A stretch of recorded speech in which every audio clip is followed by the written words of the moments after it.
Saudara, saya akan membacakan firman Tuhan di dalam Efesus pasal yang kelima, ayat 15 dan ayat 16. Karena itu, perhatikanlah dengan seksama bagaimana kamu hidup. Janganlah seperti orang bebal, tetapi seperti orang arif. Dan pergunakanlah waktu yang ada, karena hari-hari ini adalah jahat. Seorang teman bertanya kepada saya, dia bilang, umur sudah melewati setengah abad. Pekerjaan yang dia kerjakan sudah cukup banyak. Uang sudah banyak. Keliling dunia sudah dia lakukan. Makan enak sudah dia makan. Bahkan sekarang mulai ada makanan-makanan yang tidak boleh dimakan, pantang karena ada penyakit. Lalu dia tanya, apa lagi yang harus aku lakukan? Saya katakan, mari kita jalankan makna hidup yang sesungguhnya lah. Dia bertanya lagi, apa itu makna hidup yang sesungguhnya? Saya katakan kepada dia, makna hidup yang sesungguhnya adalah memuliakan nama Allah. Dia katakan, saya sudah berbuat baik, saya tidak mencuri, saya tidak membunuh, saya tidak mengambil milik orang lain, semua saya lakukan dengan baik. Saya katakan sekali lagi, kita harus memuliakan nama Tuhan. Saudara, apa arti memuliakan nama Tuhan? Memuliakan nama Tuhan dapat kita lakukan tidak semata-mata dengan harta. Tetapi memuliakan nama Tuhan yang paling penting adalah dengan hati, yaitu diri kita sendiri. Hidup yang memuliakan Tuhan. Itu merupakan ibadah. Itu merupakan sembahyang yang benar-benar sejati. Maka firman Tuhan katakan di dalam surat Efesus, dia katakan, Paulus katakan begini, karena itu, karena apa? Perhatikanlah dengan seksama, dengan detail, titik koma itu perlu diperhatikan. Dengan sangat-sangat jeli. Perhatikan dengan seksama bagaimana kamu hidup. Jadi satu persatu diperhatikan. Tutur katamu, perbuatanmu, tingkah lakumu, isi hatimu, pandangan matamu, apa yang tanganmu lakukan, apa yang kakimu lakukan, itu semua diperhatikan dengan seksama, dengan mendetail. Saudara, kadang tangan kita sudah baik, kaki kita sudah melangkah pada langkah yang benar, tapi mulut kita masih belum terkontrol. Masih sering menceritakan orang lain, masih sering gosip, masih sering menjelek-jelekkan orang lain. Nah, itu kesalahan kita. Kadang kaki kita sudah terkontrol, tangan sudah terkontrol, mulut sudah terkontrol, tapi hati kita masih belum terkontrol. Nah, untuk hati yang belum terkontrol, siapa yang tahu? Itu hanya pribadi kita dengan Tuhan Allah. Itu sebabnya pertobatan itu penting, saudara. Biasanya kalau hati kita itu tidak terkontrol, akan terlihat melalui perbuatan kita, dan itu akan mempermalukan diri kita sendiri. Makanya firman Tuhan katakan, karena itu perhatikan dengan seksama bagaimana kamu hidup. Ya, hidup yang memuliakan nama Tuhan. Jangan seperti orang bebal. Siapa orang bebal, saudara? Orang bebal yaitu sudah tahu dia berbuat baik, dia ngerti dia berbuat baik, dia ngerti firman Tuhan, dia tahu ajaran Tuhan, tetapi hanya sekedar ngerti, tidak mau taat, tidak mau lakukan, tidak mau jalankan. Nah, itu orang bebal. Bahkan dia sudah pahami jelas-jelas, sengaja dia lawan. Itu orang bebal. Nah, orang yang bebal itu, kalau dia sudah lawan, dia masih mau melawan sekali lagi. Itu berarti sangat bebal, saudara. Tapi belajarlah seperti orang arif. Arif itu bijaksana. Tutur katanya bijaksana. Tidak memihak. Tidak menceritakan kejelekan orang lain. Kalau ada orang lain salah, dia koreksi, dia perbaiki, dia nasihati, tapi tidak sampai menyakiti. Tidak dapat atau tidak untuk menjatuhkan orang itu.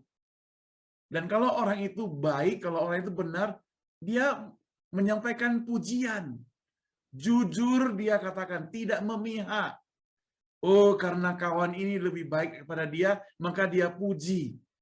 Oh, kalau kawan ini lebih kaya, maka dia puji. Kawan ini lebih miskin, maka dia singkirkan. Tidak demikian. Dia adil, dia transparan. Itu orang arif.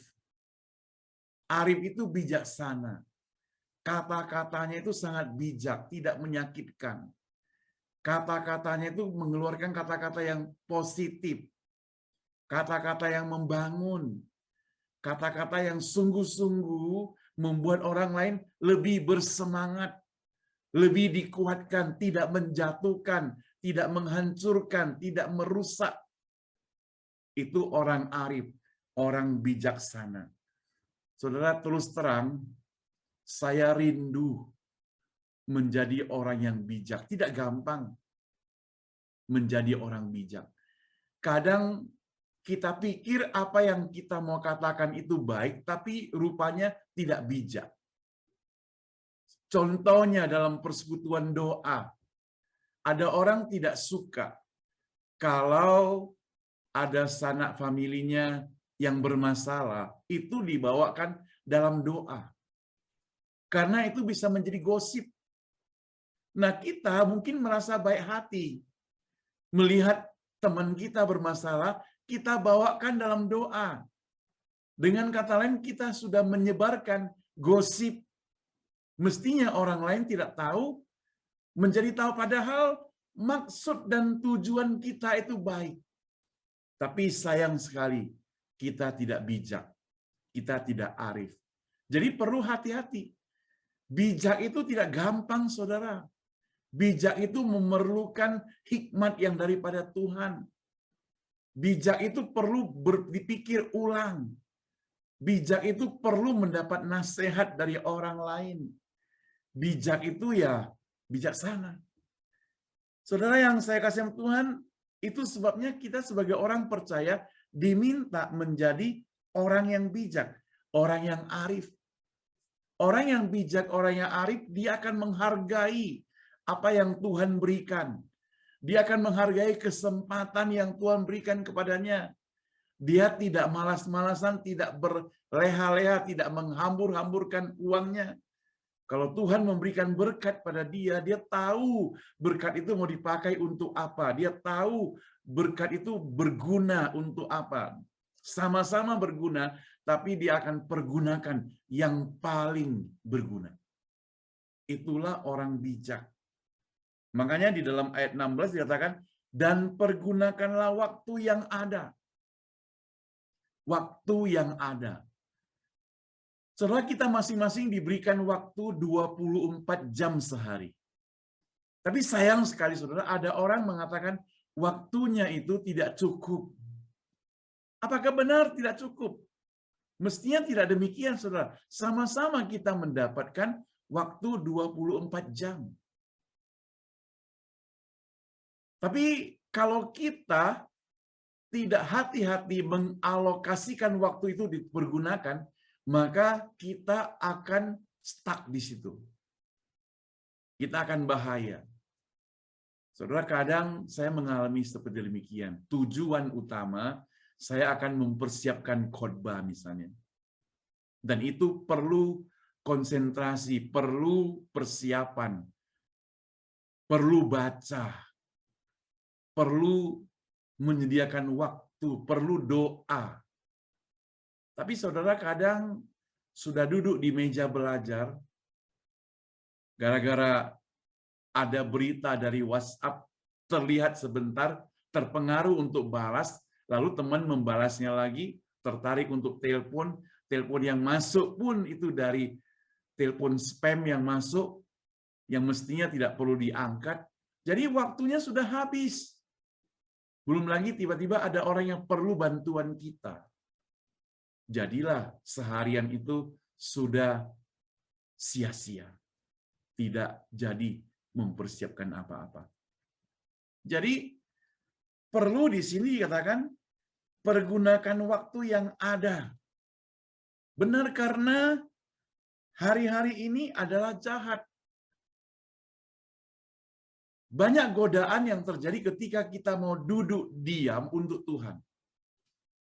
Kalau duduk diam untuk yang lainnya, barangkali godaan itu tidak begitu bermanfaat bagi kita. Gampang, nggak ada godaan. Paling-paling kita yang mengalah. Ada janji kita bisa batalkan. Bahkan ada orang gara-gara ada acara yang bersifat komunitas, bersifat pribadi, dia tinggalkan pelayanannya, tinggalkan Tuhan. Hanya untuk bersama-sama dengan teman-temannya, bersama dengan orang-orang yang dekat dengan dia. Padahal semestinya dia bisa membawa teman-temannya datang sama-sama beribadah. Tapi dia korbankan ibadah kepada Tuhan.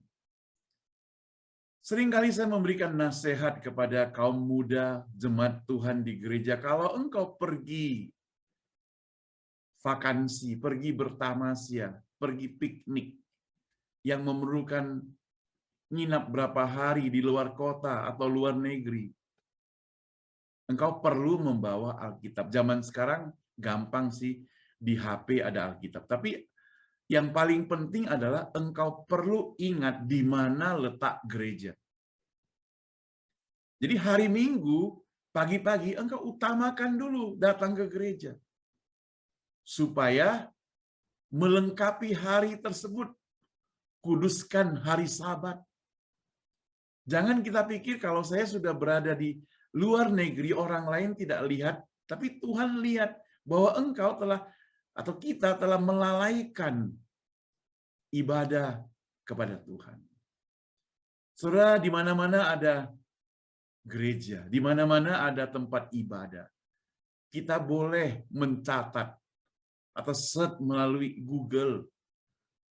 Cari dulu di mana letak gereja yang dekat dengan hotel di mana saya nginap, sehingga pada hari Minggu saya tetap akan ke gereja dimanapun saya berada. Nah, kalau itu yang kita lakukan, saya katakan itu baru dikatakan mempergunakan waktu dengan bijak. Dia tidak akan lakukan yang lain sebelum dia beribadah. Maka John Wesley berkata,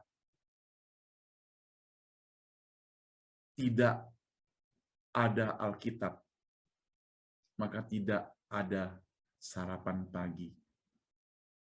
No Bible, no breakfast. Tapi banyak anak Tuhan yang tanda kutip bebal. Dia gak mau pedulikan itu. Kita perlu bertobat, saudara. Waktunya sudah dekat. Waktunya sudah dekat untuk kita bertobat. Kapan? Sekarang ini. Saudara bayangkan, sudah 2,5 tahun, hampir 3 tahun, kita terlantarkan pekerjaan Tuhan. Banyak yang didiamkan. Karena apa? Karena COVID-19. Sekarang, kalau waktunya sudah berbalik kembali, kita harus maju. Saat ini, ladang sudah menguning, siap untuk dituai. Kapan? Saat ini. Karena kalau kita menunggu, waktu akan berjalan berlalu. Waktu tidak pernah menunggu kita. Penyesalan akan terjadi. Dan itu muncul selalu telat, saudara. Kalau kita lalai, kita akan menyesal. Dan penyesalan itu sudah tidak berguna.